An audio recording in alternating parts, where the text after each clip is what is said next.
Yo, what's poppin'? All my peeps, it is I, your host with the most Renaissance man who always thinks he can, and your champion of the peeps, Patty Pitts, back once again in the Yard Streams for another edition of Pitts and Sara's Wrestling Show, where we take no nights off. And it's not just me, Patty P, here in the Yard of Streams, but I'm joined as always by the best of the West you can't forget about, Sara Marshall. What's poppin', girl?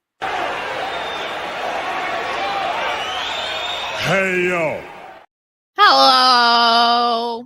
Hola, amiga. Hello. What's poppin'? How we doing on this fine-ass Thursday? Fine.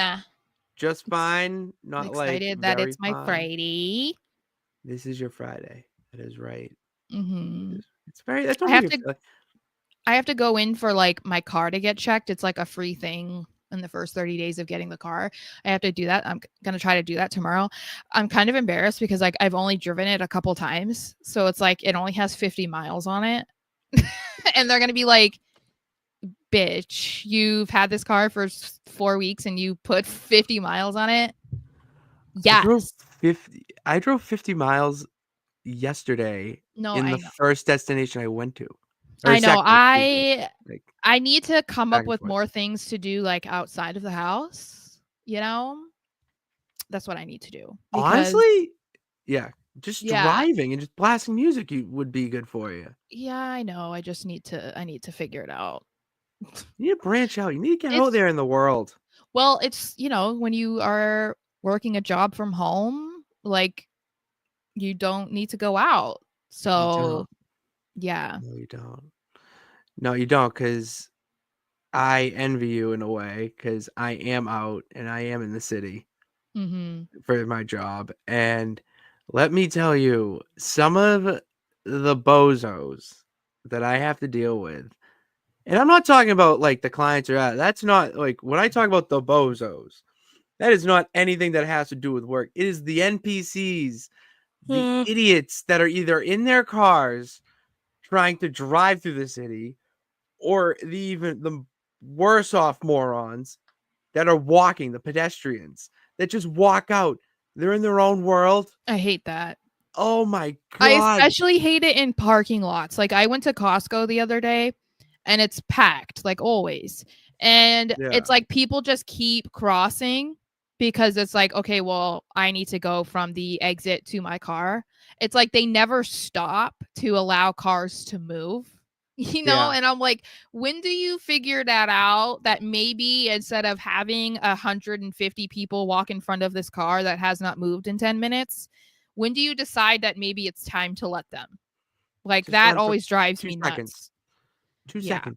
It's actually going to be 2 seconds. You can wait. It's all right. That does annoy me. That does, because it's just like, oh, I can't stand it. And I'm driving also through Molina Cass, so you just see the druggies just on the side of the road. It's insane. That happened one time. I was in Seattle. I was driving through Seattle and we saw somebody shooting up under the overpass. So that was fun.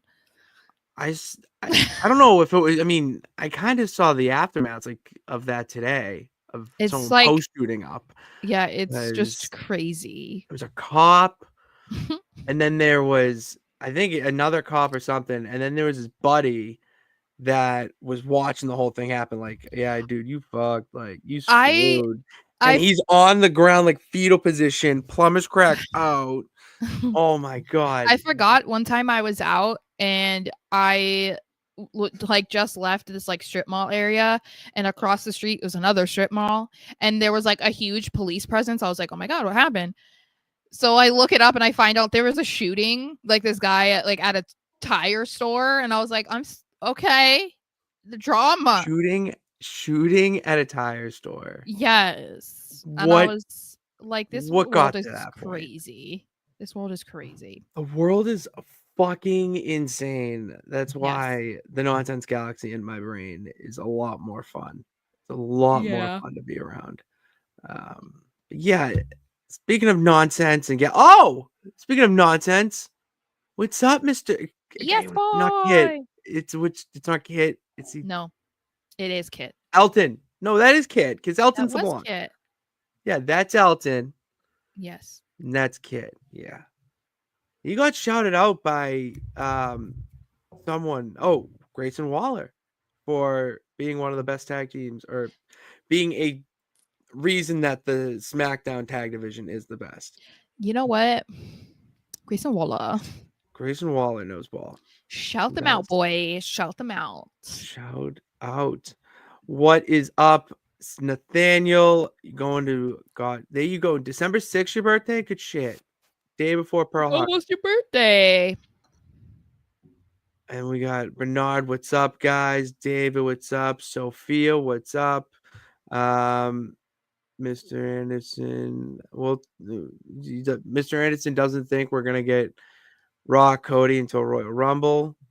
Also, I'm not Rock versus Cody or yes. Oh. Yeah, I don't even know if that's gonna happen either. I do not like a triple threat option. That is so old school booking. We are in the midst of a change, and that would be a bad thing. It also kind of goes it like defeats what they're trying to establish with Roman. You know, like putting Roman against Cody right now would not be a good idea. Like they're trying to make them both like two of the top baby faces in the company.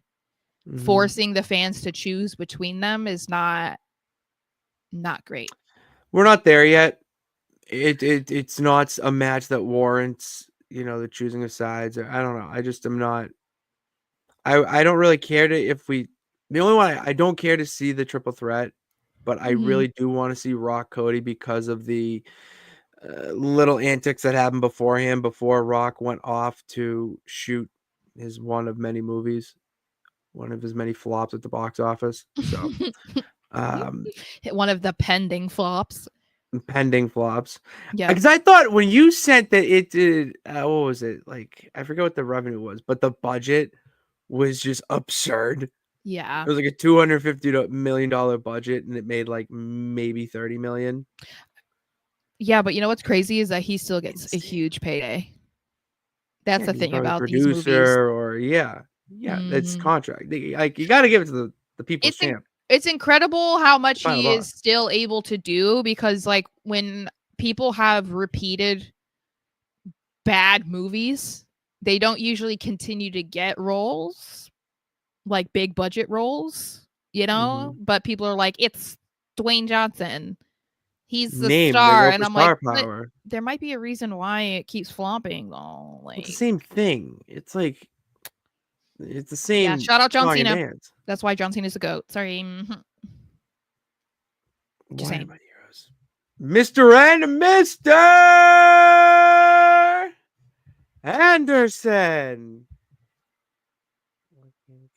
Anderson, with War Games coming up, what was your guys' fave?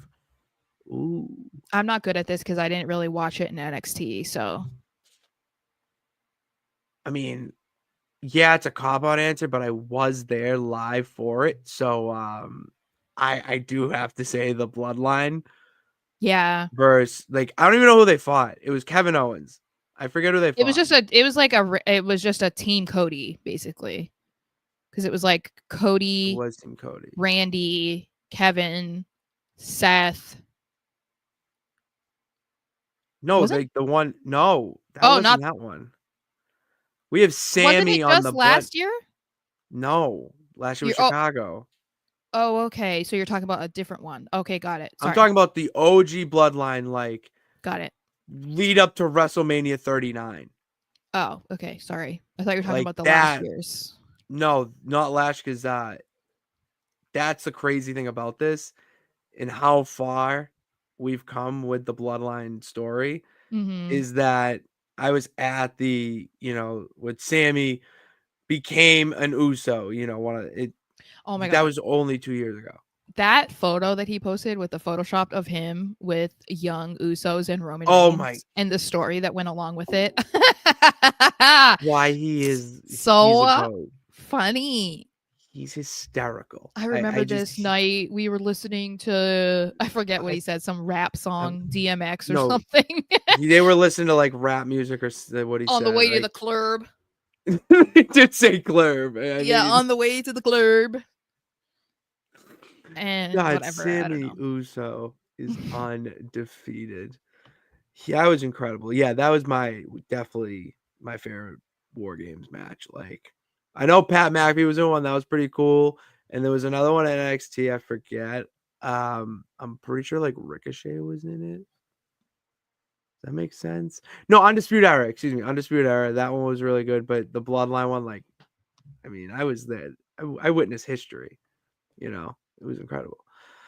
It was Ridge Holland, Pete Dunne, Sheamus, Drew McIntyre, and Kevin Owens. See, like, what the fuck? Like, that also, is the most hodgepodge. I'm offended about what you just said. What? Pete Dunne. Pete Dunne. Sorry.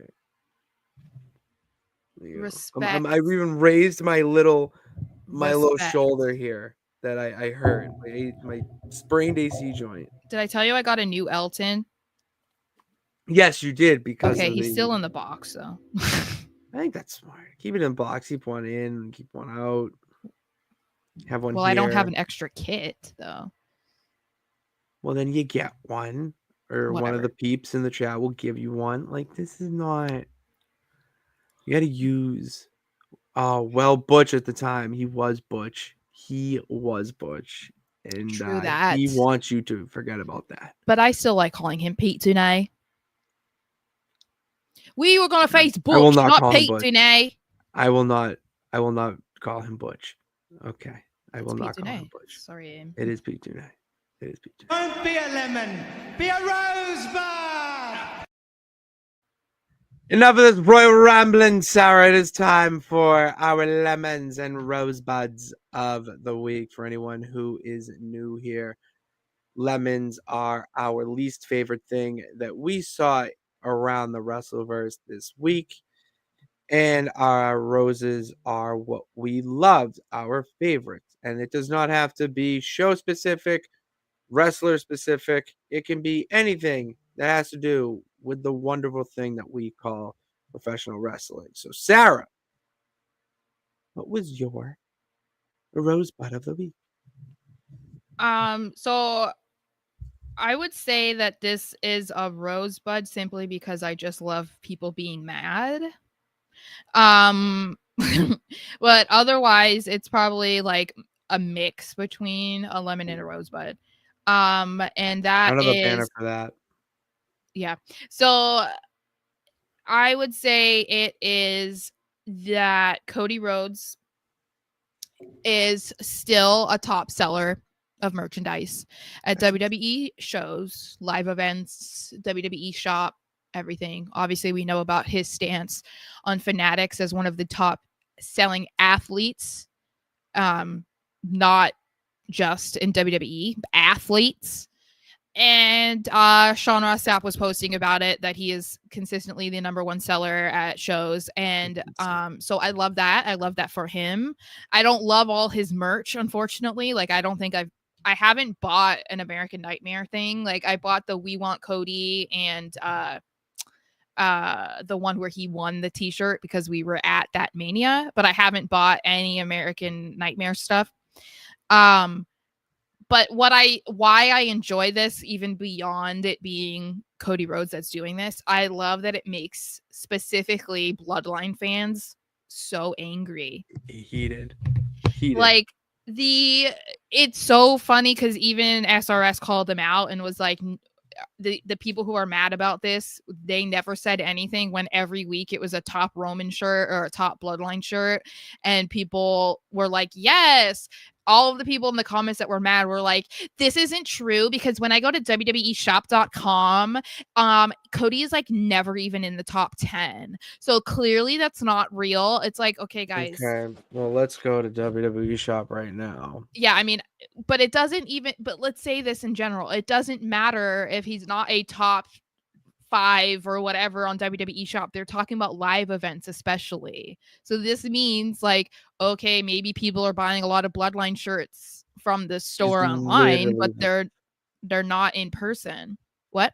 He's literally the first suggested superstar for like buy gifts for Superstar.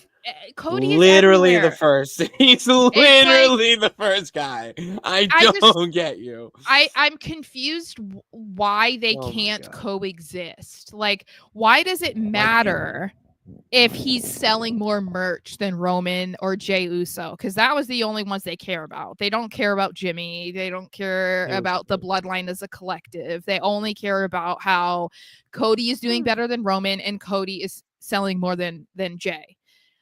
So that's why I find it entertaining, because it's like, it's not that serious, guys. At the end of the day, the t-shirt sales or whatever, because it goes beyond t-shirts, obviously, isn't impacting your fandom whatsoever.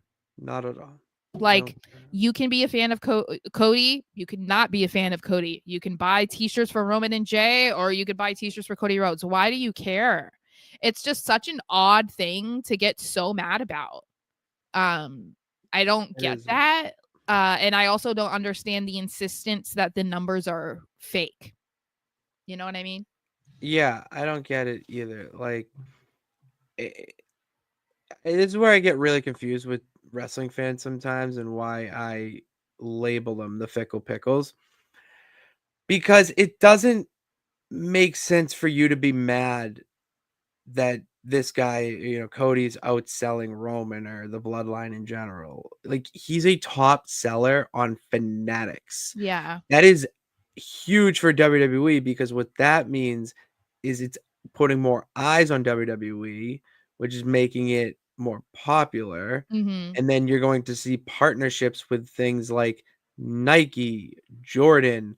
I forget what I just saw, but WWE's partnered with someone, I forget, whatever. But Nike and Jordan, Adidas, Under, like, there's all these brands that they can be labeled for, so that they can make wrestling apparel that's Nike. Like, how many times have you worn like a regular Nike shirt and you'd be like, it'd be kind of nice if this was a wrestling shirt and not that stupid material that you can tell it's a wrestling shirt. Mm-hmm.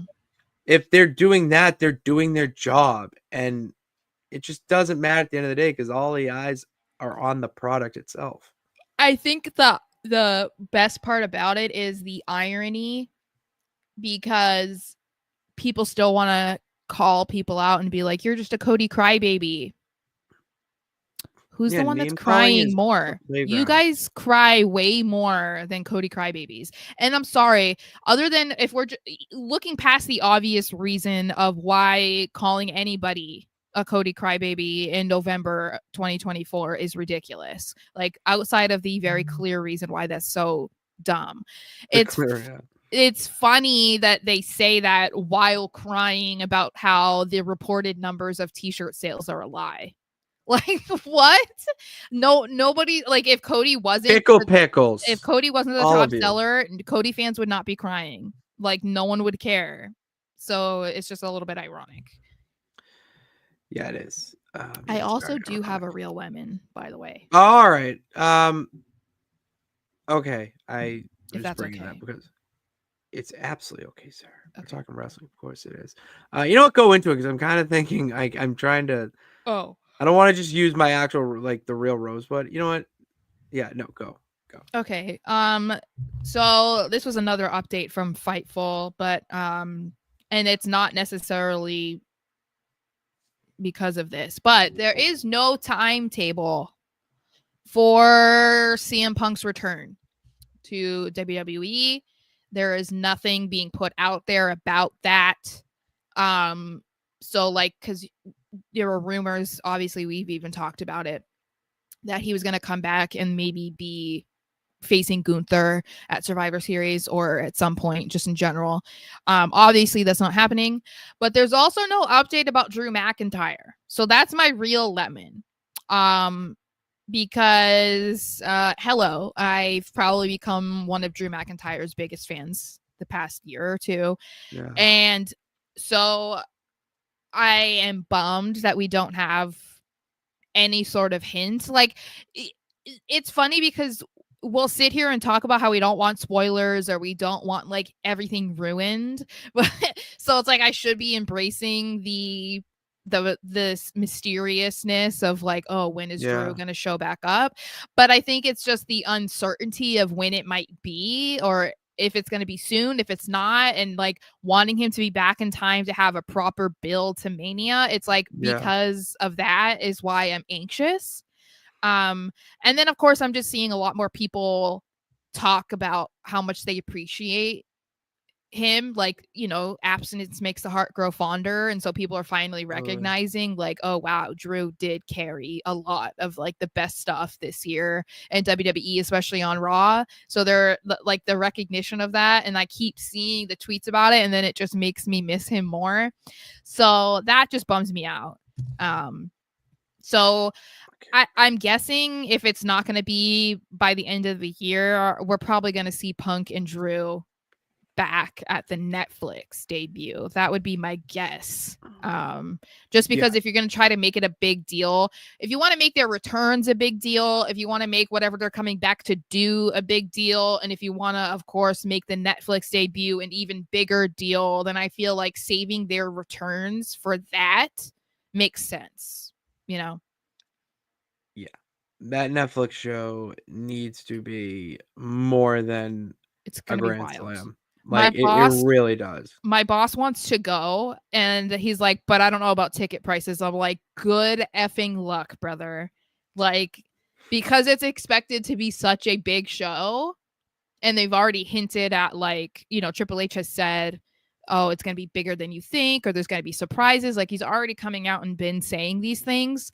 There's only time for it to be built up even more. So we do have a little bit of time left. Yeah, I can't imagine how much those tickets are going to be. Like, I don't know. Especially that would be the first 3-hour Raw too, or at least a show that can be 3 hours. Yeah, we're back on the 3-hour train. Yeah, Thank God. that'll be great. I'll just be very excited for Drew's return. I'm excited. I'm not liking the 2 hours, not because of the quality, but because it just is gone so quick. Like, it's gone in a flash. I'm still wide awake at 10:15 being like, "All right, who's coming out for the No, who's I coming out know. next?" I'm like, "Oh, I can actually text him about Raw, like he's awake."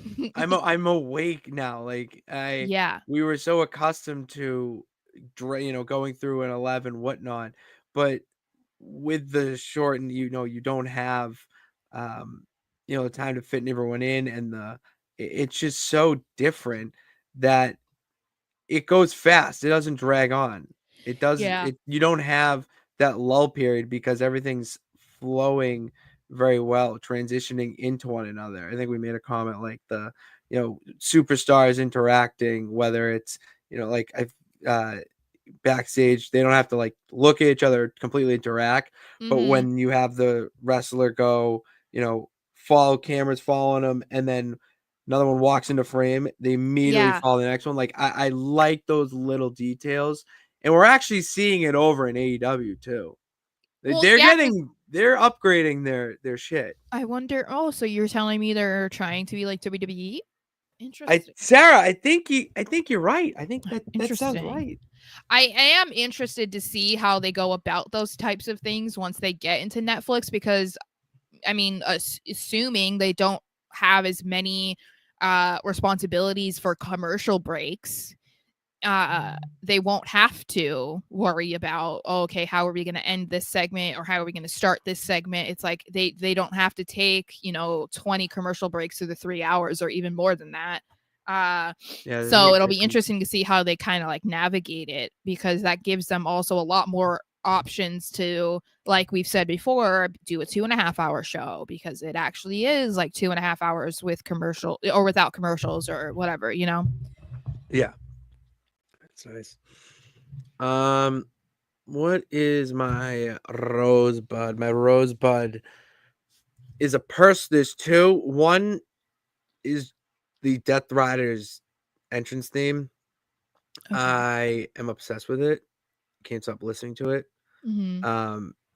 I found a song that got me more hyped up than Deutschland by Rammstein, and it's this one. I mean, I told you I was in the city today, and I had to park my car, and I ended up.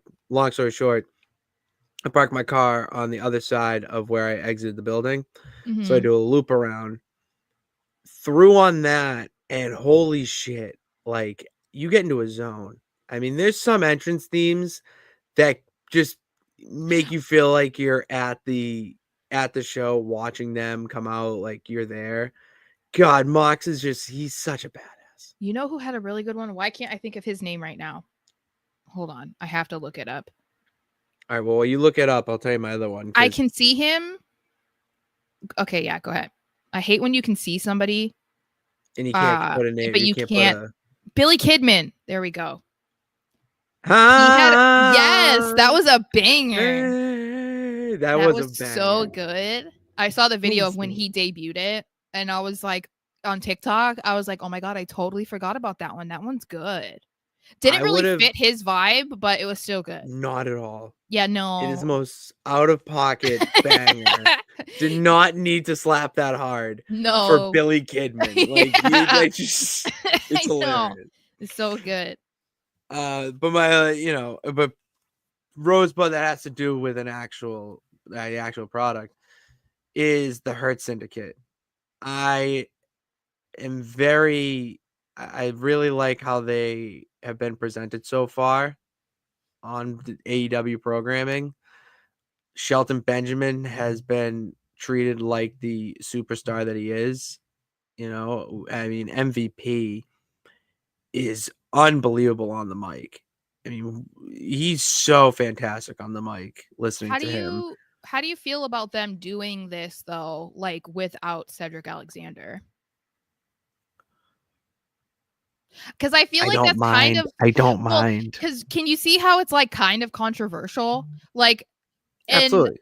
And the reason I even think that too, because I don't really care, you know what I mean? But like, yeah, I know where we were at Wale Mania, and they like all came out, and it was like, oh, like we never got to be in front of people, blah blah blah, and how much they really wish that they could do the Hurt Business. And now it's like 3 of the 4 of them are over in AEW now, and it just feels like I would like to think that they spoke to Cedric, just because like I can't imagine it's easy for him to see them doing this on the without him. Like, yeah. I'm sure they're friends, and so he's happy that they're able to do this in front of a group, but like not being included must kind of suck.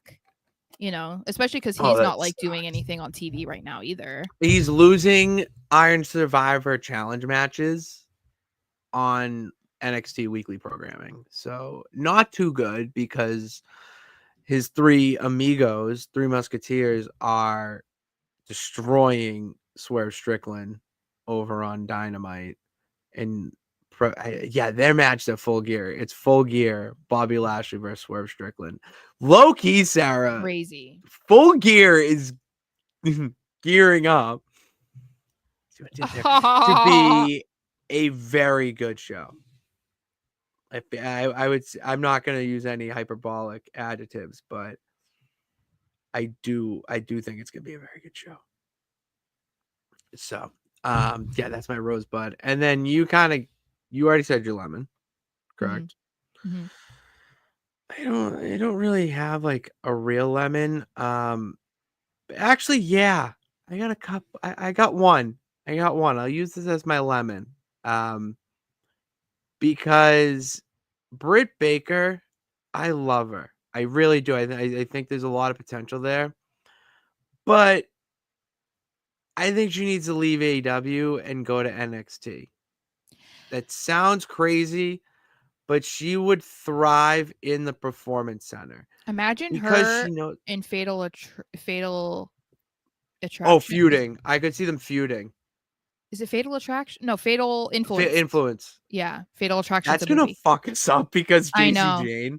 That's going to screw everybody up. Yeah. Because it basically is what it is. I kind of wonder, because she got into wrestling like so much later. I really feel like being with Adam Cole is kind of like what influenced that, because she didn't grow up a wrestling fan, as far as I know. So I'm not hating on her, obviously. No, I think she would. No, I think she would do well in the Performance Center because she's already gone through AEW, was their champion and whatnot. But But she's, there's still a lot of green there. yeah. And look what they did with Jade Cargill. Jade Cargill was just your fundamental, giant of sorts, excuse me. And her matches weren't bad. They weren't amazing or ones that you were like, oh, I'd go back and rewatch, but they were good enough to make sense why she was TBS champion for 62 title defenses, I think it was, or no, 60. She went 60. Now in WWE with her and Bianca and the way they're treating her, like she's a star. You can tell that she is a superstar. You don't see Britt Baker as that. You just see her as a wrestler. I don't even see her as, an all like she may be no, I don't even see her as a top 3 in the division. People that are carrying the division. Tony Storm came in from WWE and launched that division right back to relevancy. And then you have feuds like Thunder Rosa and Deonna Purrazzo that are keeping it there. And that's because they have experience everywhere else. Else. And yeah. AEW was Britt's first place. She did a little indies. But see, like it was just easier to bring her in. Adam Cole was going to be there. They don't want her to go to WWE. Like it's easy. Broke up. I know, but I'm saying that originally that was why. It was easy for her to go there, but yeah, I mean, she's somebody that we've kind of talked about would benefit from a Performance Center, and it's not even like shading her, because like obviously she's doing enough to be on television and to have been a champion, so it's like not saying anything, but it's like you said with Jade, it's like she just needs polishing, just needs some more reps. And like same thing with even like mic work. Like Britt's not great in that area either, and it's like she doesn't have the benefit of a Performance Center to utilize on her days off or whatever, because that's not something that they have in AEW. So it's like if she were to go to NXT, it's not technically a demotion in my eyes. But then you have all of these people who are seasoned veterans and like have so much knowledge and things to teach you that she's not going to get from being in AEW. That makes the NXT experience like invaluable to a girl like her. I just don't know that we're ever going to see it. And then there's of course the questions about her behavior, because there's been so much said about things that she's done behind the scenes, we don't know how much of it's true and how much of it is exaggerated, but it is something to keep note of, because that might deter WWE from wanting to take her on, because it's like you don't really want to bring in somebody who might bring in drama.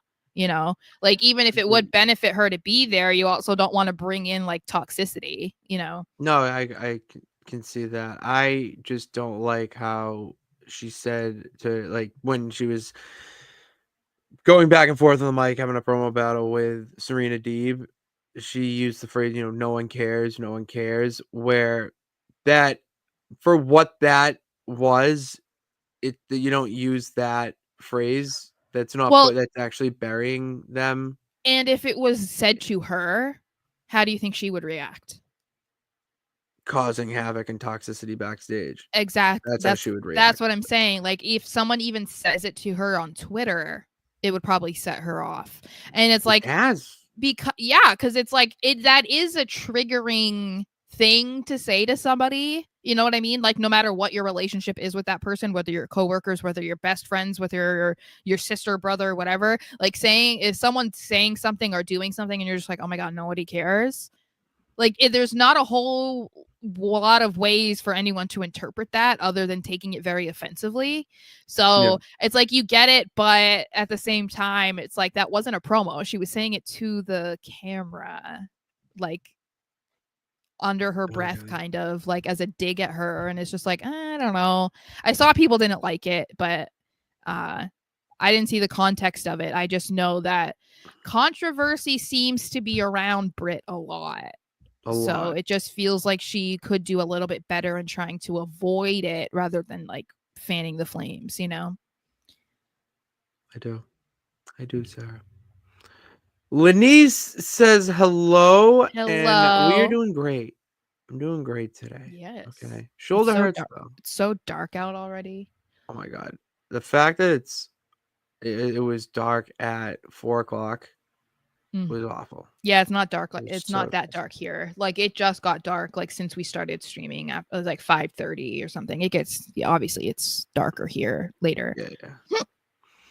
Yeah.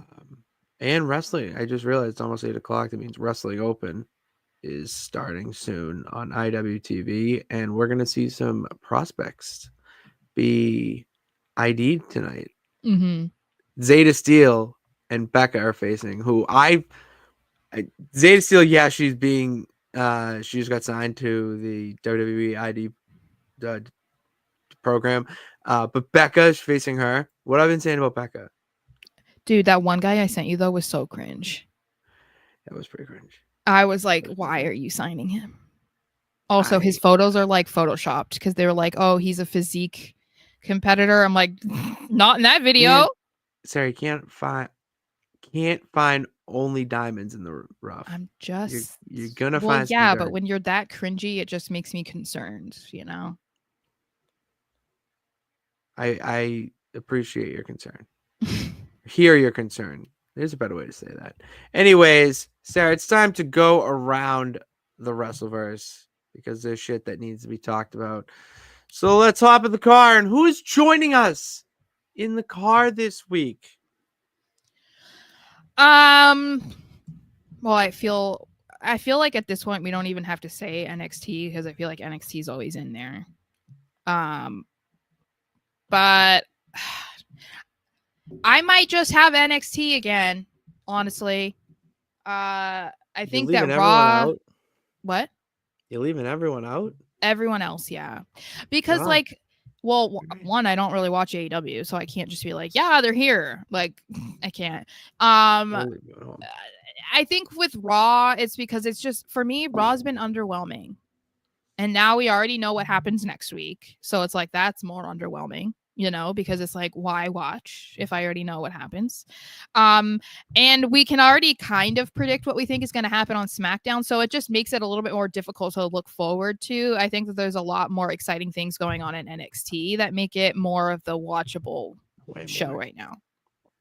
Way more. I'm going NXT at the Passenger. They're riding shotgun with me. That show is on fire every week. Talk about a show that I don't wish was 3 hours. It's the perfect. It's a perfect 2 hours. Yeah, you laughed at that too. I saw that. I saw that. That was fucking funny. And then AEW's getting their pick of the window seat because they delivered. They really did. The whole Death Riders versus AEW story is awesome. Orange Cassidy is the best protagonist for that role. Like he's just knocking out of the park with, even with like obviously, he's knocking out of the park with his promos because he's not a guy who talks on the mic. He's not known for his mic skills. But when he is on the mic, he's so good. He's so simple. He's exactly what the gimmick of Orange Cassidy is. And that he doesn't care, but he does.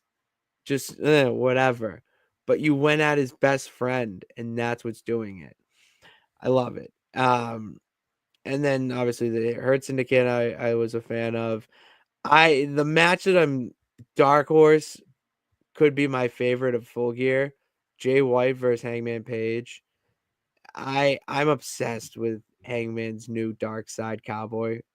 He just doesn't care about anyone else but himself, and the ways he's going about winning his matches and brutalizing his opponent is incredible. He kind of had to do that after what he did to Swerve.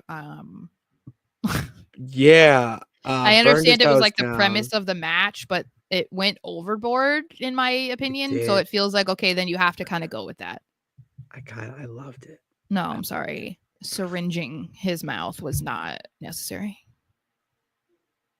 Maybe not. And then Raw's getting the middle seat because that's why. Like, that is exactly why. And it's because of the War Games mixed reactions that we're having.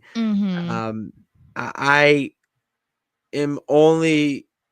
I don't like how they're doing the whole Seth Bronson thing, teasing that, because you're getting people causing a riot, thinking that it's going to be Seth as Team Bloodline member, but like Roman hits Seth in the back with a chair at WrestleMania. It's going to be Cody. Like, I'm sorry, but that does not make sense. It's going to be Cody. For him to join Team Bloodline. They're going to talk to Cody on SmackDown, and Cody's going to be like, "Are you crazy? Blah, blah, blah." I said one time. He said one time he would help Cody. Yeah, but it's going to end up happening. I really think it's going to be one of those things where neither team is going to have a number 5. They're not going to have a 5th man when Survivor Series, when their War Games match starts. Because no one wants a team with the Bloodline. Either side. And then they don't want to get involved. And then Cody's going to come out as the American Nightmare hero, Captain America, to come save the day as the 5th member. Like the 5th, they're supposed to let the 5th guy out. Yes. And then it's like, oh my God, they have nobody. And it's possible that maybe The Rock's music hits. Ooh. And he comes out, and maybe Cody comes out afterwards being like, on him. That'd be sick. Let Cody be the last one out. Because that pushes the suspense more. It also pushes what you want to see, which is Cody versus Rock. If Cody comes out after The Rock, that's going to trump his shine, hurt his ego. He's going to come out thinking that he's going to have one up over the OG bloodline. But nope, here comes brand spanking new Cody Rhodes. I'm telling you. Like, nobody's watching us right now, but that's okay. Those of you who are here, I really am bummed that we don't have this clip because, man, if Cody is the one, guys, my brain is like a magical place. Yeah, we said this. We need someone to go back. I know. Into the archive. I just think it'll be just as much work for them as it would be for me. So that's why it's like, Yeah, but we're busy people, Sarah. All right. Yeah. That's why the show's called. That's why the brand's called No Nights Off. Yes. All we do is take no nights off. SmackDown is getting a window seat. That's my dog. That's my show. Oh God. Sammy was like, "That's my dog. That's my oos." Like, where's my that's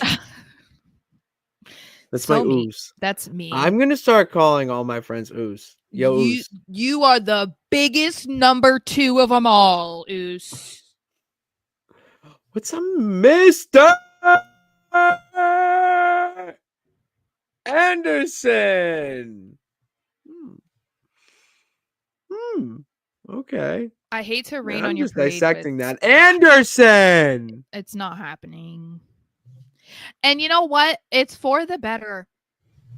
I need to close that chapter. Yeah, Brock is done.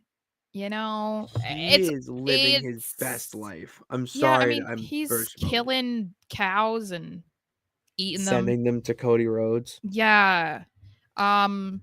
I don't think he cares. I think he wanted his payday from WWE. Like, I don't think he was really that passionate about it over the last few years. I think he just wanted his payday. I think he wanted to be a star, That's it. And that was it. I don't think he cares about it anymore. Especially now that Vince is gone. I don't think he cares. Vince Not is as gone. much. He doesn't care. Well, and I'm sorry, but like the negative publicity and stuff that comes with him anyway. Like, I don't know if he would want to highlight that either. Like WWE isn't going to want to bring him back and make it look like they're okay with the allegations made against him. They also aren't going to want to amp up that conversation because they're trying to separate themselves from the McMahons like so hardcore. But I don't know that Brock would also want to like light that up for himself either, because he's like in the middle of nowhere doing farming and shit. You know, like, why would he want to come back to WWE and then be like, yeah, everybody start talking about how I like to pee on people? You know what I mean? I don't know that that's something he wants to talk about. That's part of it. I don't think he wants to talk about how he may or may not like peeing on people. Yeah, I'm I just mean, going a limb there. yeah, We're trying to push the envelope with this new Papa Paul era, but I think that's just pushing it a little yeah. too far. And no, I don't miss him, Nathaniel. I don't No, want to see it right now. not yet. Royal Rumble. Like there's only a few, like We need to see more between Kevin and Cody. Right now it's been Kevin and Randy, Kevin and Randy, Kevin and Randy. It's not been exactly. So I think it's too soon. I mean, they could even do it before. They could do Saturday night main event. That could be it. They could do something in December instead of waiting until February for Rumble. What do you think of the video of Kevin Owens showing Randy Orton his Lamborghini? I didn't watch it. I haven't watched it yet. Okay, well, spoiler alert, there's no sound, there's no words. Oh. It's obviously behind the scenes so much that they're interacting and they're supposed to be hating each other's guts. Yeah. So people could say that. I don't care because people need to get over kayfabe. I'm sorry. I'm not gonna I think there's certain things where it's like care. It's impossible to keep it alive. I don't care because we've talked about this before and we've had videos about it. And I had so many people in the comments that were like 50-year-old weirdos that are like, Undertaker kept kayfabe alive for 30 years. I'm like, so for 30 fucking years, you believe that this was a man who came back from the dead? That's what you're telling me? That's what you're telling me. He slept in a cemetery. Like, come on, guys. You know what I mean? Like, in the digital era that we're in, it's impossible. But also, I feel in certain ways that shouldn't ruin your viewing experience. I don't care that Kevin Owens is like really good friends with Cody Rhodes. That's not going to make me not interested in their match. You know what I mean? I don't care if Seth and Cody really hate each other and we're supposed to watch them be a tag team. Like, I don't care. As long as they're putting on a good product on WWE programming, then why do I care what's going on behind the scenes? I don't. They get paid to do a job, Sarah. Yeah, we all have to do that. To do a job. So we all do it, all right? Some, like that just is what it is. I'm gonna get rid of this. We're already at 47 minutes. This actually, hold on. See how that was? If you were catching there, I gotta kind of update it because as we were recording, some news broke.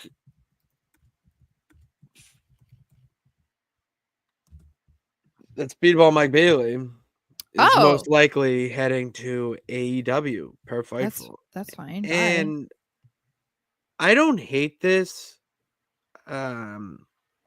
because, he's been around a while. I mean, he's been an indie journeyman. Speedball Mike Bailey has faced some of the best wrestlers in the world, and he also should be included in that. He's more of an AEW wrestler. When I've lumped them into two categories, there is that he's a wrestler. Like, if you want to see a good match that's going to leave you on the edge of your seat and standing up clapping at the end of it, then yeah, that's AEW. And he should be going there because of the matches that he has had in the past, his work that he's done. He just fits AEW a whole lot more. I would have liked to see him go to NXT, maybe develop the character a little bit more and do more of the, production side and, that type of, that style, I would like to see, but I don't hate this. And I said it with Ricochet. It's going to be awesome watching him wrestle on Collision. I kind of think people who have been around for a long time probably view NXT as like a demotion You know what I mean? Yeah, Or like if they're going to go to WWE because they've been around for so long, they think they should automatically be on Raw or SmackDown. So the idea of like, oh, if I go, they just want me in NXT. It's like, okay, well, let me go to AEW because I'm going to be on Dynamite. You know? So it's like if they don't care about never going to WWE or at least not going for however many years, then I understand why they want to go to AEW. Even if I don't agree with their take on what NXT is or could be or how that would impact their career. But I do feel like because we still think about NXT obviously as a developmental brand, and it's like, okay, well, I don't need that. I'm an established name. Even if there are other people in NXT that are exactly the same thing, like Ethan Page does not need developmental training, you know, like he doesn't need that. I think that that's still how it's viewed because they would value being put on Raw or SmackDown more than having to like work their way up from NXT. Like it just feels like a speed bump or like a roadblock to them. So that's why this doesn't surprise me at all. I'm a big fan. I'm a fan of this news, and I'm interested to see where they put Speedball.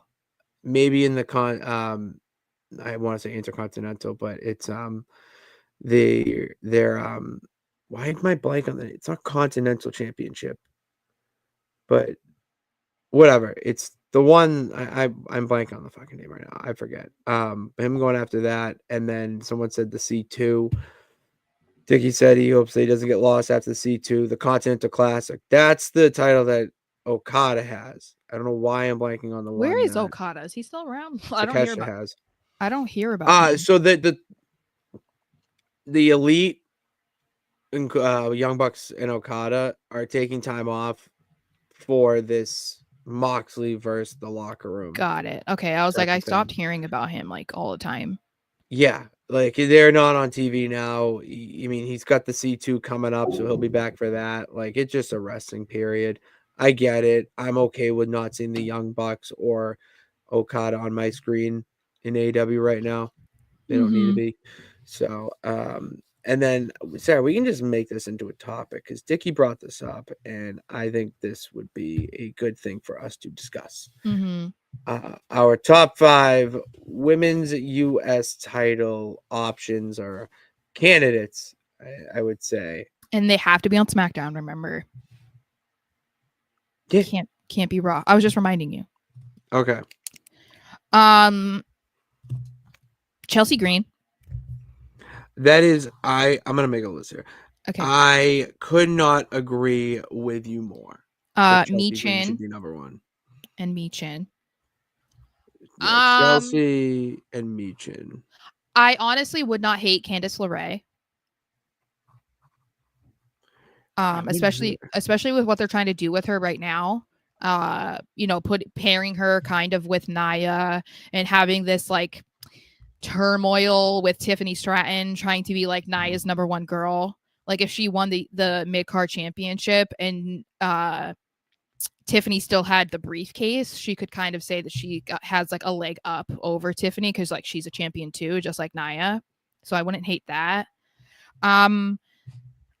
Some people have said Naomi. I don't love that. I think that if they're gonna do anything with Naomi, she's got to go for the women's title. I don't think she should go for the US title because she's beyond that, in my opinion. Like, if at least at this moment, I mean, they've been having her go back and forth with Nia, so to me, it doesn't make sense.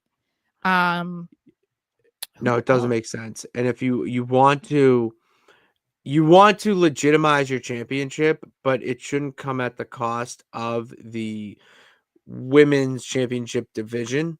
Yeah. And contenders for it. Yeah, because these are girls who are not in that in contention. That's the whole point of it. Yeah. Yes. The whole point of this. Who I've heard Bailey. I don't love that either. I think she should be in matches to compete for in the tournament. Yeah, correct. Absolutely. And Naomi can too, just not win.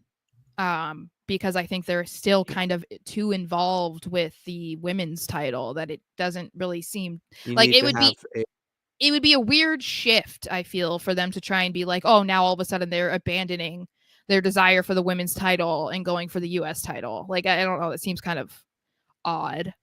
It is odd. I don't know who else. That's 5. That's 5 we got. Let's Got see who they're Chelsea, saying. Michin, Candice, Naomi, Bailey. Yeah, Naomi. Let's see, but I don't love. Piper Niven's not a bad one either. I don't think the women's US title is going to be floating. I think they're going to be. They have not specified that yet, at least. However, I do think that they are going to bring it. They're going to introduce an intercontinental women's title on Raw, whether it be soon or it's going to be on the Netflix. I heard it's not soon. Really? From who? Yeah. Unless it's from like Fightful or PW Insider, don't believe it. All right, let me look it up quick while you think of somebody. Because I saw this. Richard is saying if you include both shows, then he would add Lyra and Kyrie to the list, which I don't hate those either. Mr. Anderson says Piper, Chelsea, Michin, Blair Davenport. Where is Blair Davenport? I would be on board with my queen, but I totally forgot that she was on. I know. Yeah. I just don't know what they're doing with her, unfortunately. And I'm sorry, Nathaniel, never to Charlotte Flair. The last thing Charlotte Flair needs is another championship. There's my opinion. I don't. Is that actually Fightful? Yeah. Is it? Fightful Select. Yeah, Fightful Select is their like the one you pay for. Oh, okay. Because PW Chronicle said WWE talent said there were no discussions of women's intercontinental championship backs. Yeah. But no. That's no. That's not no. I didn't read that right. Okay. So who knows? Yeah, those I think.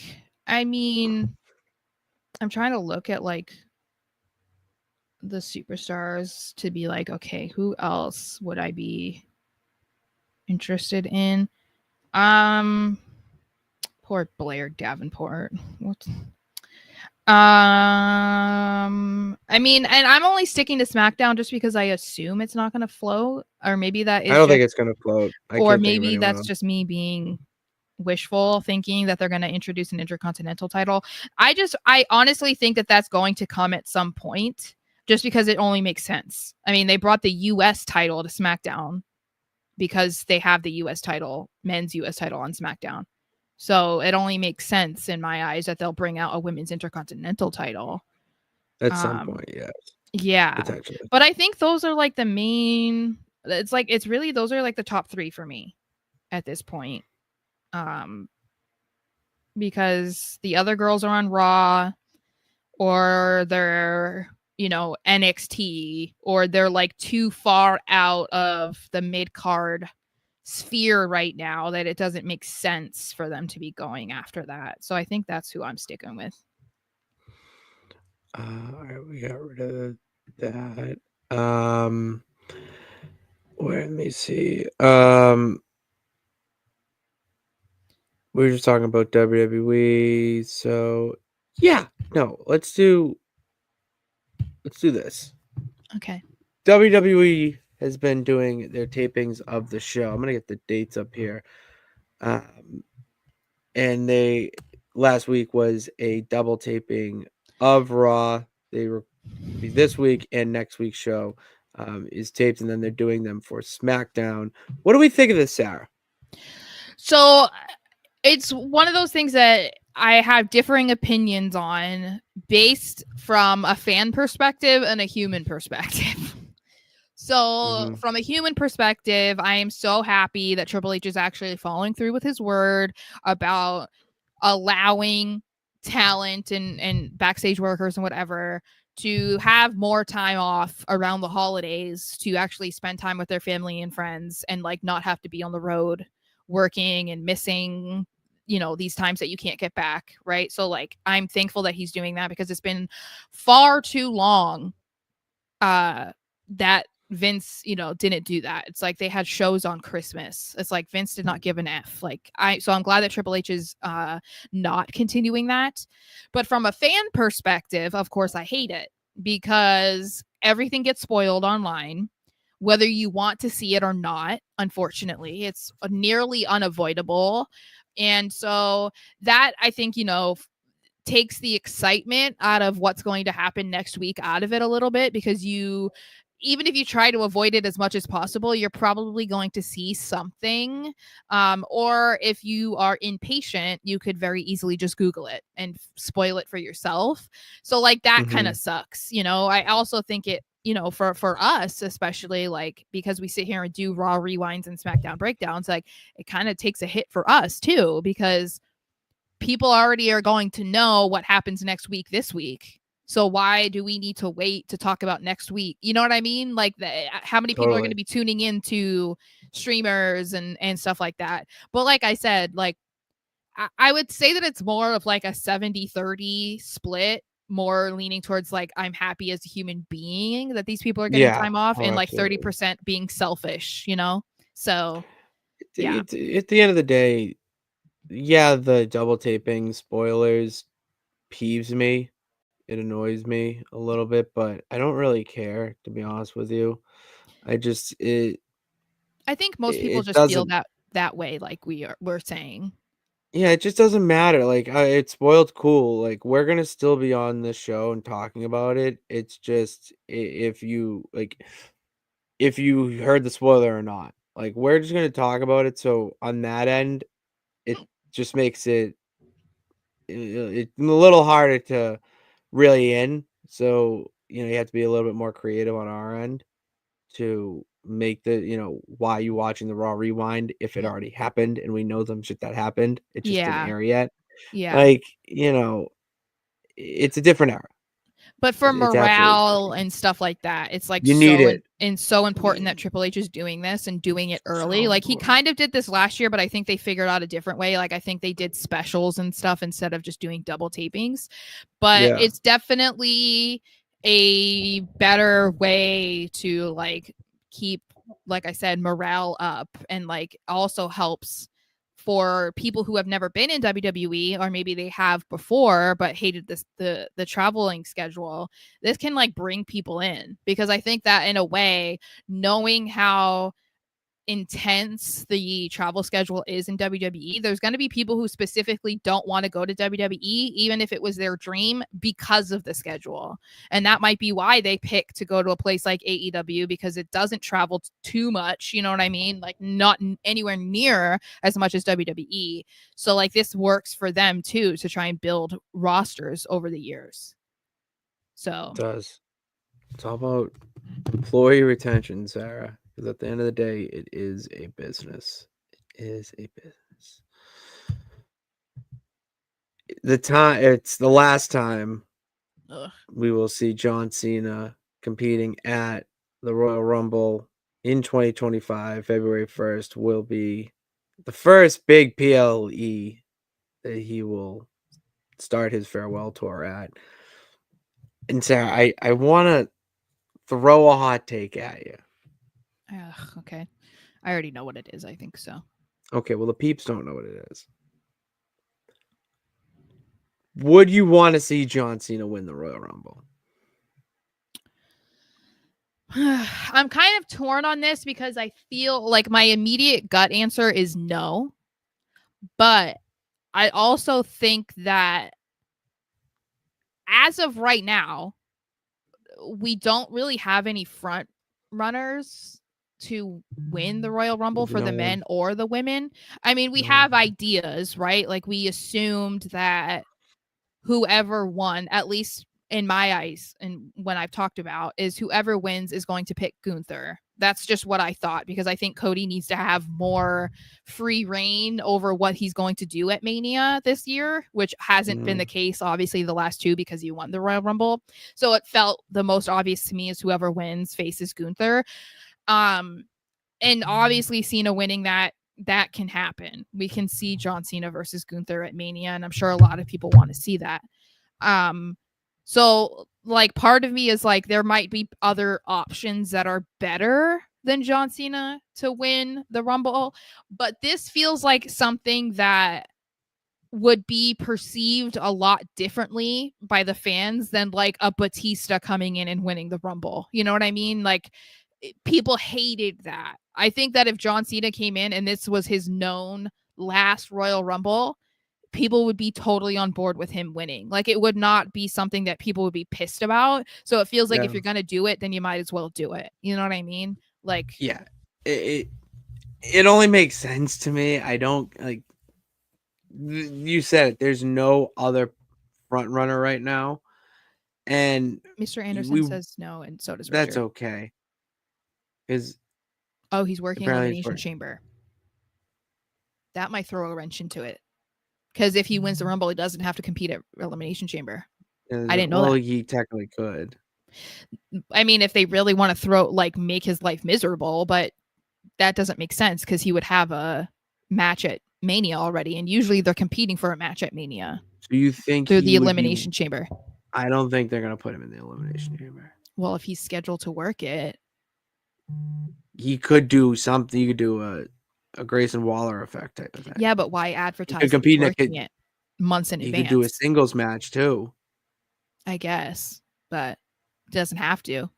I don't know.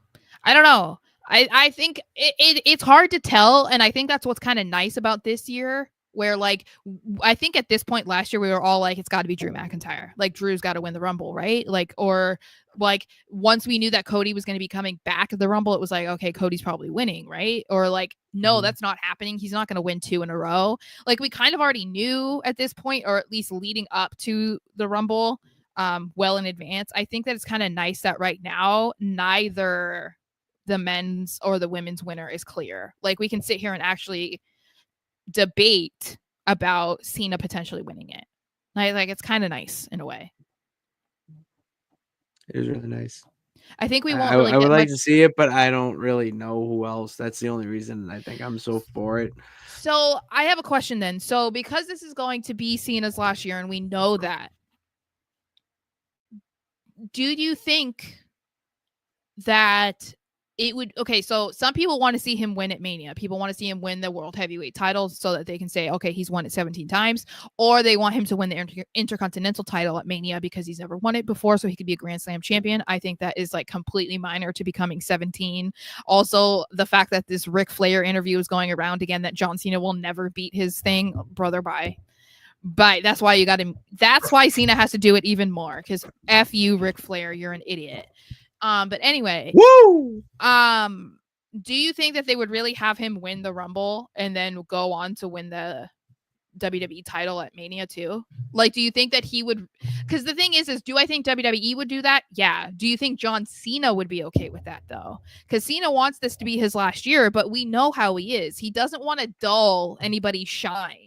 He's very willing to put people over and take a back seat. He's fine that he has like this record-long losing streak of singles matches. You know, like he does not care about that kind of stuff. So I don't anticipate him coming into this final year and saying like, okay, I have to win this. I have to win the title. I have to do this and I have to do this. Like, I really think he's coming in and maybe saying it would be cool if I could face this person, but only if it makes sense. I'm not saying I have to. I don't have to be in a title match.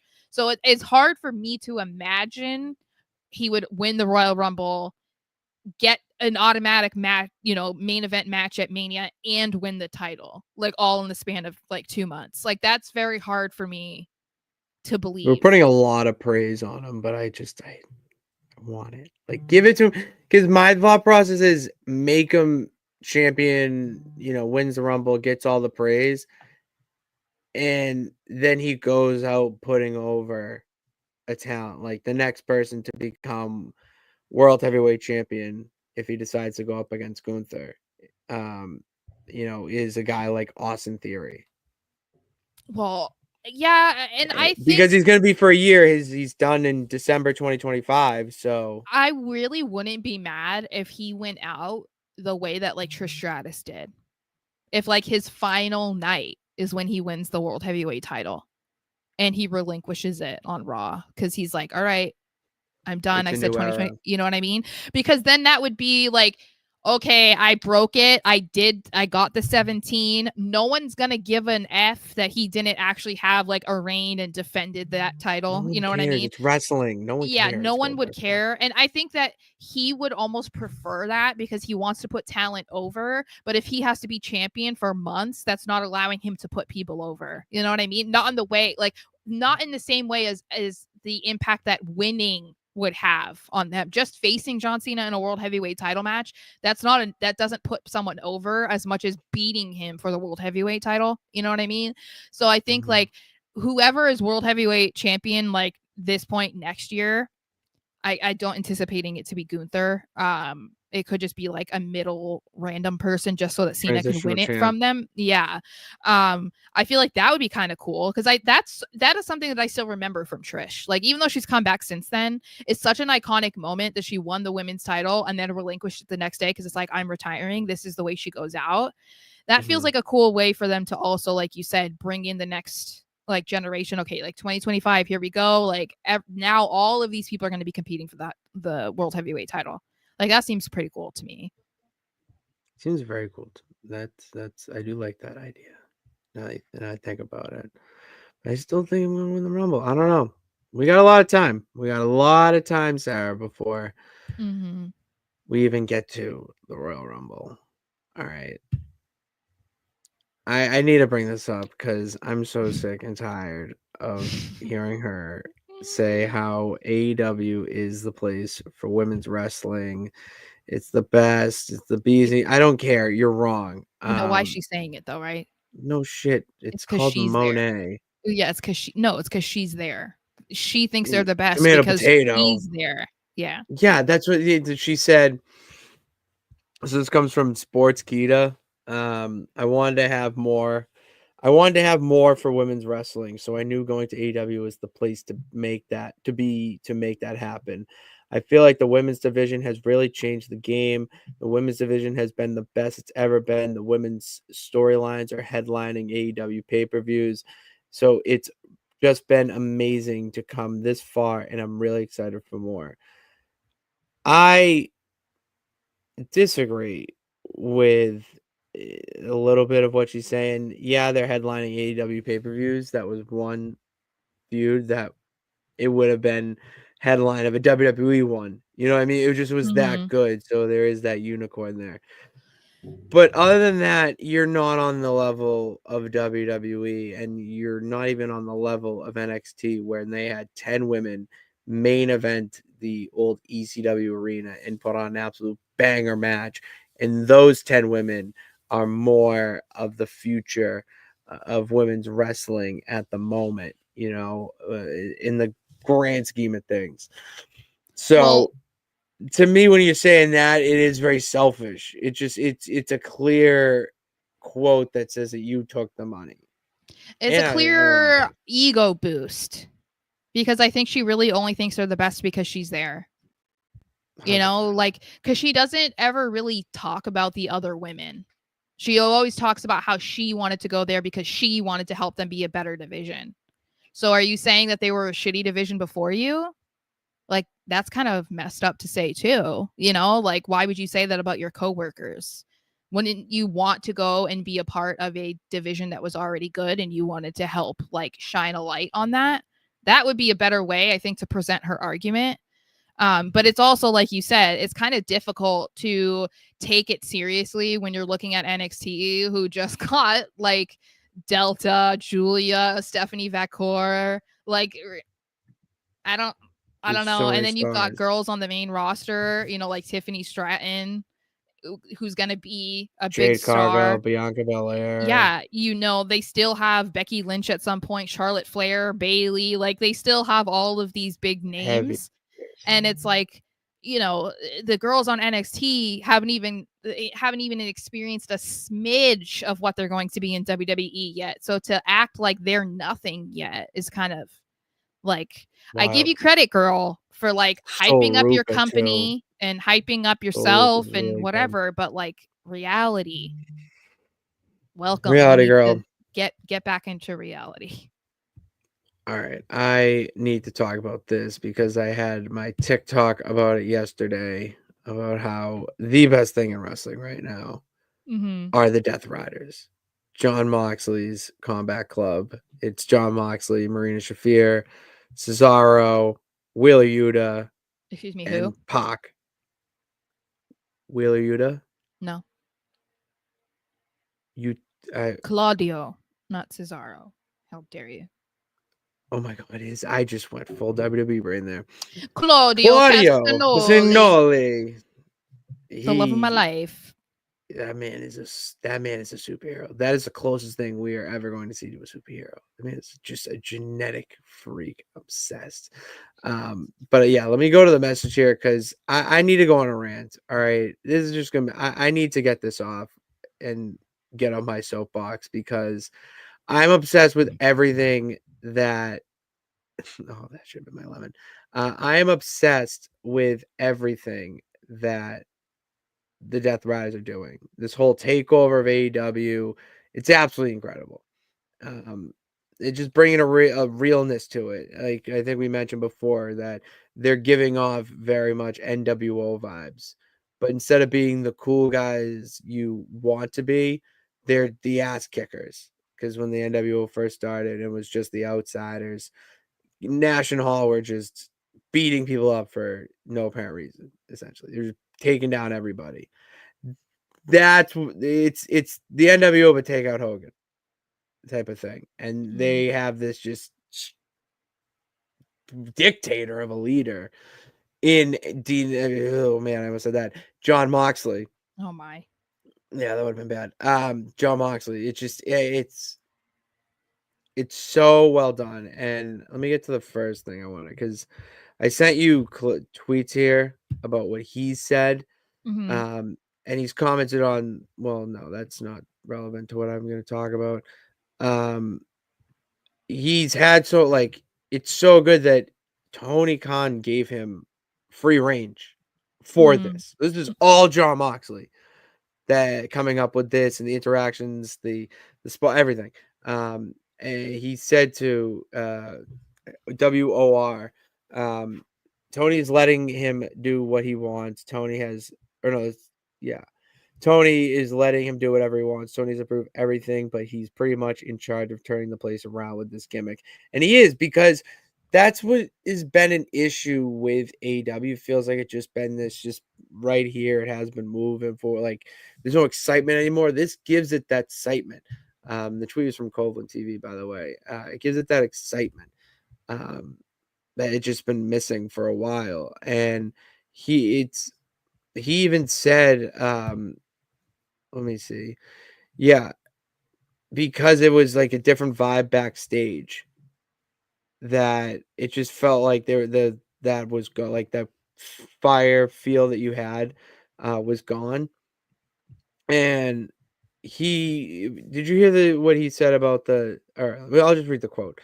There will be a lot of stuff that won't be a part of this AEW. For example, earlier in the year, I was having a conversation or was around the conversation. I mean, earlier in the year, I heard a backstage type of person talking about interviews or pre-tapes or something. It was a situation where talents were not put in a position to succeed due to the lack of preparation, framework, direction, and things like that. This individual said, well, it's the bottom of the card. It doesn't matter. Can you imagine saying that? You're fucking fired. Go work at Sunglass Hut. You should be fucking fired. Excuse me. You should be fucking pistol whipped for saying that. For one, everybody that is on top of the card was at one time on the bottom of the card. That's how it works. You climb the ladder, you see the frustration and confusion from some of these talents because there's no fucking ladder. They don't know what to do. They're just wandering in the desert. We're going to grab them and we're going to walk them. Like, he's taking the Death Riders on-screen character and making it into a culture shift within the locker room. Like, that is something so special that you can see in front of you. And on the visual side, you're bringing, or to kind of break the fourth wall in the way, you're bringing up a new guy like Orange Cassidy, who is a guy that should be getting the credit that he deserves and should be in world title matches because he's a world title wrestler. The whole thing's awesome. But yeah, that's my little rant there because I'm obsessed with it. I could talk about it for a long ass time, but we only have so much time. So True. Yeah, there we go. That's what we got for the topics. We're gonna park the car because we got to do the 1, 2, 3 count. And Sarah, give me a letter. L.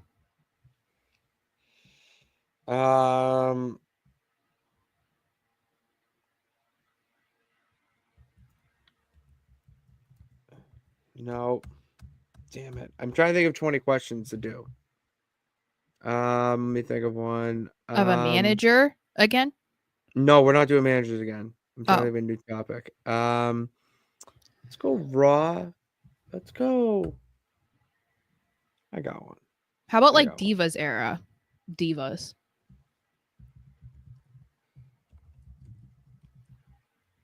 Let's do Divas. Fuck it. Well, Fuck yeah, Divas era. Yeah. 20 questions, Divas. Okay. I'm gonna think of one. Because last week I threw you a softball to try to help.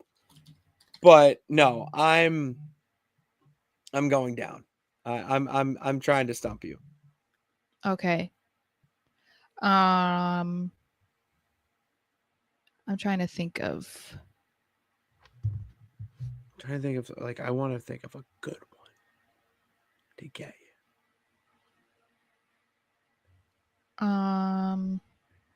Yeah. Why isn't there a list of? No, I want to like who was at there at the time.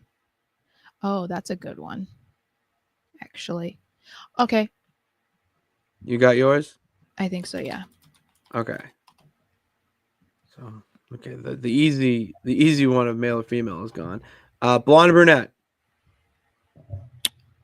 Both. She'd Holly been Holly? both.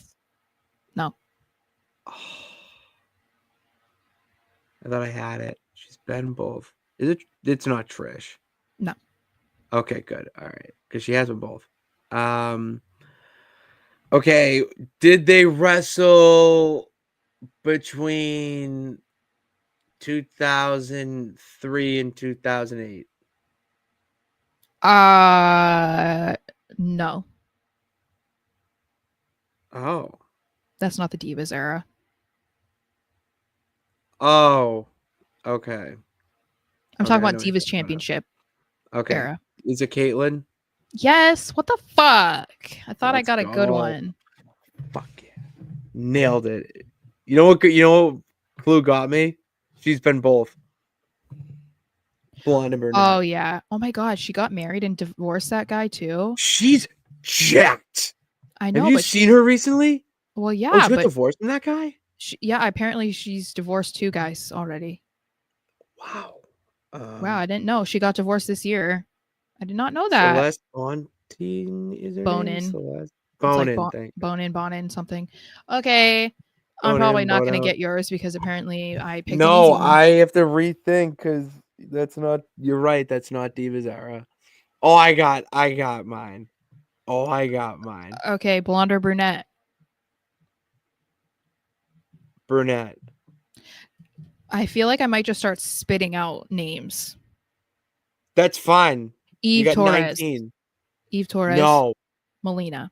No. Nikki Bella. No. Brie Bella. No, there's so many other questions you could go. Was she ever Divas champion? No. Okay. Oh, you said she was brunette. Okay.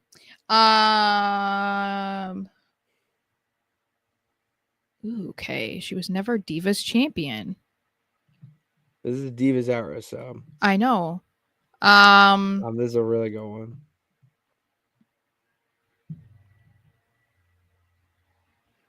Me too, Dickie. I wish Marina Shafir did more too. I'm trying to think. I I'm like, want to see her win. Everyone I think of has been a Divas champion. Think other questions.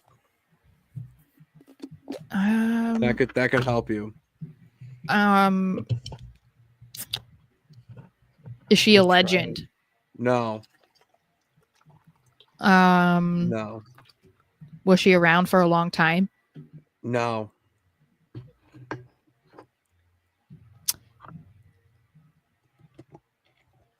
Is it Eva Marie? No. Type of character though. You like think of someone like that where like maybe Eva? a match or two, but more of a backstage presence.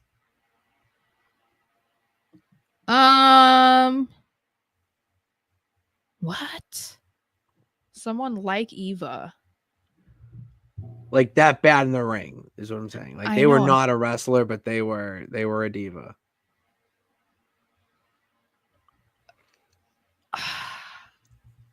Dang. A bad wrestler. I give up because I don't want to keep people sitting here listening to me. Oksana. She was both. Also, she was blonde. She was blonde in NXT. I didn't know that. Yeah, she was blonde in NXT when she was with Goldust. And then she dyed her hair black when she got. And wasn't she blonde with Cesaro? No, she was jet black hair with Cesaro. Okay, no, she was blonde in NXT. Okay, I remember that. Yeah. To NWO 2024. I mean, yeah, I kind of reference it, but the Mox Combat Club, if you want to go there, but I don't think everyone would agree with me there. But I did see this tweet asking if you could make the NWO in 2024. Who would you put? And I know who my third man would be. We're gonna do 4. All right. Oh, because I know the NWO became like they were 3. We'll do 3 then, but I don't care. But the NWO became everybody's party, and everyone was in the NWO. Yeah, and no, it wasn't good. We only acknowledged the original 3. OG 3. Yeah, I know who my third man would be, but I don't want to say that yet. So say the other 2. I know. I'm trying to think. Like,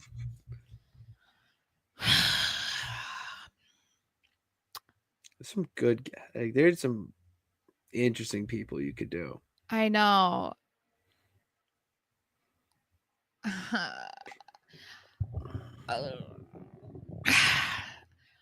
Okay, so I haven't narrowed it down yet, but like the ones that are coming to my mind immediately that I feel like could kill it because they're good in the ring and good on the mic. AJ Styles. Yes. Drew McIntyre. Oh. And you're gonna be shocked about this one. CM Punk. He's the Hogan. No. Oh, really? No, he would not be the Hogan. He has been so anti-establishment before. Yes, like him. I almost have to put him in the modern era. I fucking that's hate how you know it. ball. But that's how you know ball though, because you're right. It's like it wouldn't be a stretch, to see him develop a group that is like anti everything, you know what I mean, and like wreaking havoc. If they could go to like AEW and just like fuck shit up, like Punk is like the front runner for that. It's like Seth Rollins would be pretty sick too. He's done that too. It would be good.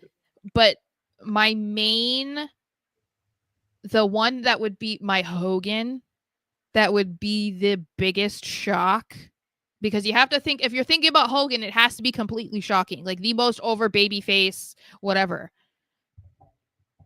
My Hogan would be Cody Rhodes. That's my NWO is. Yes. Hold on. Let me get to my NWO. It would have to be Cody Rhodes. So you got CM Punk, Drew, and the first one was. I said CM Punk. Drew McIntyre. I wasn't saying those were my final. I was just saying those are the those are who I came up with immediately. CM Punk is for sure in. Okay. Cody Rhodes would be my Hogan. Okay. Because obviously he hasn't been around as long as Hogan, so it's not like I'm not saying that, but like as far as popularity, most and over and most loved, yeah, like him turning would be like legitimately shocking to people. I wish that we could say he's always had a clean record where he's like always been a babyface the way that Hogan was. Yeah, but if the only person that could do that is John Cena. And John Cena being in the NWO would be fucking sick, but we know that that's not going to happen. Like that would never happen in 2024. If we were talking about this 10 years ago, hell yeah. I would say like NWO in 2014, Cena would be my Hogan. Hands down. 100%. So Punk and Cody. The third one I feel like has to be a WWE lifer. So that's why I feel like Seth makes the most sense. Okay. Dude. Okay. We don't totally agree. So I like that. I like how Cody, we agree there though. It has to be. There's like I said, the only other option would be Cena in my mind because there's nobody that equals Hogan level love from the fans. You know? Yeah, I agree. No one has that with the fans. I have two down that I can think of off the top of my head. I'm struggling on a third, but I'll share the first two. Cody, obviously, for everything you said, yield to redundancy there. But I like Mello. Yeah, I saw that. Carmelo Hayes would be very interesting because obviously he would fall under Cody's wing, and everyone loved Mello to start, but we've seen a heel Mello, or at least a preview of a heel Mello.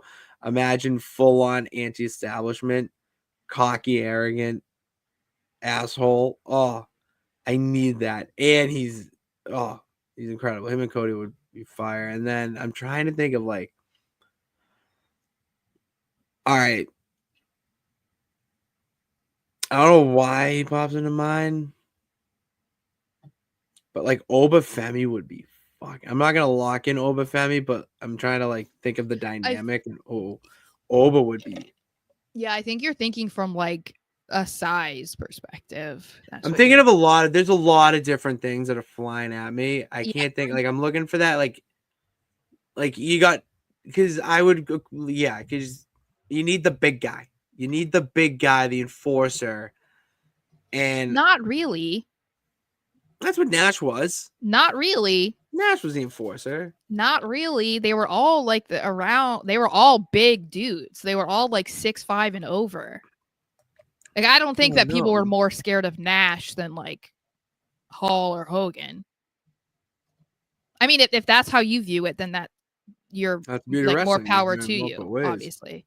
But it doesn't strike me as the same as like other groups where, you know, like Roman Reigns was considered like the muscle and the Shield. Like I don't view. You need a muscle. Yeah, I don't view the NWO in that way, just because they were all such big dudes. Like I don't know that people remember like fucking Scott Hall was gigantic. Nah, I'm going Damian Priest. Ew, how dare you? I would so love. Fucked up. You what? No, how dare you? No, I am a big. My NWO is elite. All right. Well, let us know whose NWO is more elite in the comment section. The irony of that phrasing. That is insane. That is insane. And then 3 to wrap it up.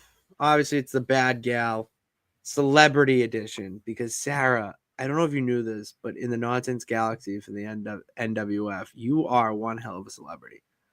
All right. You are not only killing it in the ring, but you got your own talk show now. You have your own agent. Found out his name. I met him. Alfie is his name. Okay. Alfie. I met him when I was coming back from dealing with my football team, the militia. And I talked with him, met him. Weird guy. Weird fucking guy. But that's, of course, he is, because that's wrestling. But then, while I hung out with the bad gal for a bit in this latest chapter, you get into a little feud with Chelsea Green. Oh, no. But it doesn't start as a feud. So Chelsea comes up to you and is like enamored with you, loves you, is like, look at what you've done, all this stuff. You're a big star. You know what, Mr. Anderson? F you, okay? F you. You're a big star now.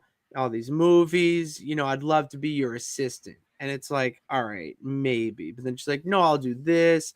I'll pick up your dry cleaning. You know, I'll book your flights. You're like, fine, I don't want to do it. So we do it. Chelsea Green was the worst assistant I've ever dealt with. Is basically an assistant myself. Worst assistant ever. And to the point where she got her own assistant. So you had 2 assistants, but it was ridiculous. Guess who that second assistant was? Who? Hell of a pairing, too, by the way. Shout out to 2K for doing this pairing, because they know ball. Tiffany Stratton. So it's Chelsea and Tiffy time as your assistants. They got nothing right. It came to a head when you got back from Japan from your match with Io, which, by the way, you won. Good shit. And you got asked, all right, well, we put in 5 requests for matches for you. You can pick between one of the 5 women or 4 women, whatever. And you're like, and so we picked, we'll fight Isla Dawn. Okay. Well, those matches never got canceled. So it ended up being a battle royal. And you were fuming. You were like, I can't do this anymore. I'm out. I don't want to deal with this. So then you get out of there and you fight them in a tag team match with your tag team partner that Alfie called Stacy Keibler. Oh, wow. Okay. So Not you great. and Stacy, huh? Not great. She's got those legs. Alrighty. They kick. She did hit a kick. It was actually a really good match. Like the way it was, I don't know why it was. She hit a kick, helped you out, and then after that's done, Alfie's like, listen, I got a guest for your new show. She's Canadian and, you know, big star up there. Her name's Trish Stratus. Have you ever heard of her? And we're like, yes, she's kind of a big deal in wrestling.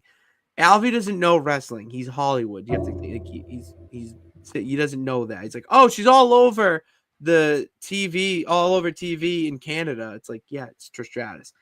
But before you have her on your show, you have to beat so-and-so in a match. Oh, your favorite person, Charlotte Flair.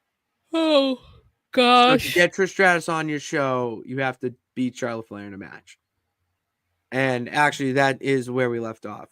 So I got to go travel back there and finish that off and let you know how it went. So that's what's going on in the Bad Gal universe. Wow. Yeah, you're a busy gal. It sounds you're a really busy gal. Tiffany Stratton was awesome. And let me see. Trisha's Canadian, yes. Where is, let me see. Scott.